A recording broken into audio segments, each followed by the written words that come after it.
Sveiki.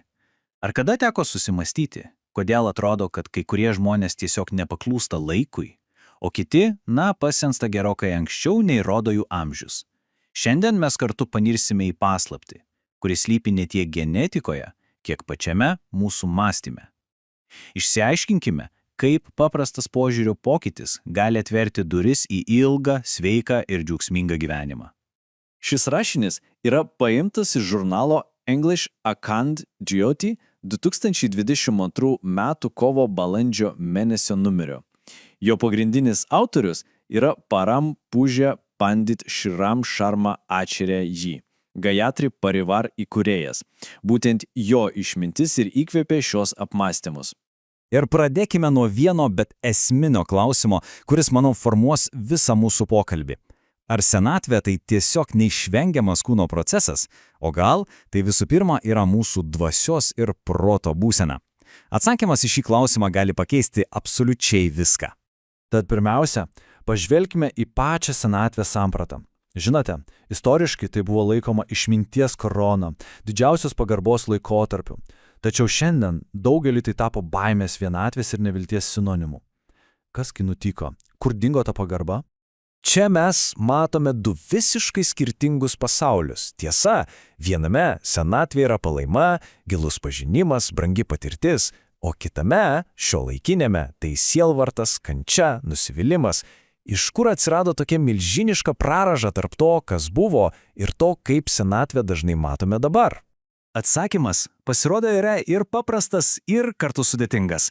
Jis slypi ne kažkur išorėje, ne likime, o mumise. Kančios kupinas senatvė sukūrė nebėgantis metai, o mūsų pačių chaotiškas, nerimastingas mąstymas. Būtent mintis, o ne kalendorius, mūsų pasendina. Gerai, jei jau sutarėme, kad mintis yra problema, tuomet kokie konkretūs mąstymo įpročiai mus sendina labiausiai? Tekste išskiriami du pagrindiniai senėjimo greitintoliai, kurie mus tiesiog stumia senatvės link. Daktaras H. Vova Hagardas tai įvardijo labai tiesiai ir aiškiai. Nenoras dirbti yra senatvės šaknis. Ir čia kalbama ne tik apie profesinį darbą. Apatija, atsitraukimas nuo bet kokio aktyvumo, tai signalas kūnui ir protui pradėti nykti. Kai nustojame kurti ir veikti, mes iš esmės nustojame gyventi pilnavertiškai. O antrasis greitintuvas – vienatvė. Kaip pastebėjo Gelatas Burgesas, polinkis atsiriboti nuo pasaulio, užsisklęsti savyje tiesiogiai veda į kančią ir senatvę. O koksgi priešnodis? Žinoma, socialinis ryšys. Būtent bendravimas ir bendrystė yra tikrasis jaunystės eliksyras. Bet gana kalbėti apie tai, kas mus sendina, ar ne? Geriau paklauskime, kasgi mus išlaiko jaunus. Ir čia į pagalbą ateina mokslas, atskleidžiantis ilgaamžiškumo paslaptis. Pasirodo, jos yra stebėtinai prieinamos kiekvienam iš mūsų. Tik įsivaizduokite. Daktaras Raimondas Perlas atliko tiesiog įspūdingą tyrimą.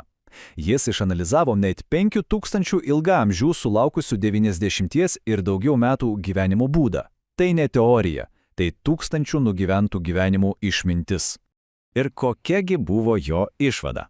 Ne, tai nebuvo ypatinga dieta ar stebuklingi genai, visi šie ilgaamžiai dalijosi 3 bendromis savybėmis – vidinė ramybė, optimizmu ir šviesią, džiaugsmingą proto būseną. Ar gali būti geresnis įrodymas, kad ilgaamžiškumo raktas slypi mūsų dvasioje? Taigi, mokslininkai vis labiau sutinka, kad jaunystė tai tikrai neskaičius pase, tai yra proto būsena, stabili, džiaugsminga ir harmoninga vidinė būsena, gali apsaugoti mus nuo senatvės gniaužtų, rodos amžinai. Gerai, suprasti teoriją yra viena, bet kaip visą tai pritaikyti kasdienybėje? Čia mums į pagalbą ateina mokslininkas Andrewsas Allenas. Jie siūlo labai konkrečią jaunystės programą. 6 praktinius žingsnius, kaip išsaugoti jaunatišką dvasią bet kokiame amžiuje. Pažvelkime į šiuos žingsnius atidžiau. Pirma, paleiskime praeitį. Energija, kurią skiriame nuoskaudoms ir apgailestavimui, yra tiesiog prarasta energija. Antra, gyvenkime dabar. Praeities klaidos yra pamokos, o ne nuosprendis. Trečia, priimkime savo brandą. Kiekviena raukšlė yra istorija, patirties žemėlapis. Didžiuokimės ją. Ketvirta, susitelkime. Užuot blaškėsi, pasirinkime vieną tikslą ir siekime jo visą širdimi. Tai suteikia prasmę. Penkta, išlikime aktyvūs. Nuolat mokykimės, atraskime, judėkime. Smalsumas yra jaunystės variklis. Ir 6. Pasitikėkime savimi. Nereikia jaudintis dėl ateities ar kitų nuomonės. Sukaupta patirtis yra neįkainuojama vertybė. O dabar, kad giliau pajustume tikrųjų vertybių esmę, pasinerkime į vieną senovinę istoriją. Kartais jų geriausios pamokos ateina ne iš mokslo, o iš legendų, kurios kalba tiesiai į širdį. Pasakojama apie karalių vardu Midas, kurio širdį buvo užvaldęs vienintelis troškimas – turėti kuo daugiau aukso. Jo didžiausia svajonė buvo gauti dovaną, kad viskas, prie ko jis prisilies, virstų spindinčiu metalu. Ir jo noras išsipildė. Akimirką karalių svaigino euforija, bet ji labai greitai virto siaubu. Kiekvienas duonos kąsnis, kiekvienas vandens lašas jo rankose virsdavo beverčiu, negyvų metalo. Jo didžiausias palaiminimas tapo didžiausiu prakeiksmu. Tačiau pati didžiausia, pati skaudžiausia tragedija įvyko, kai jis, apimtas meilės, puolė apkabinti savo mylimą dukrą. Ji akimirksniu virto negyva, šalta aukso statula. Ir būtent tą akimirką karalius suprato, kad prarado viską, kas iš tiesų buvo vertinga.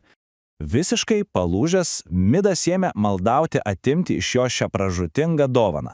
Jis skaudžiai ir negrįžtamai suprato, kad gyvybė, meilė ir ryšys su artimaisiais yra brangesnis už visus pasaulio turtus kartu sudėjus.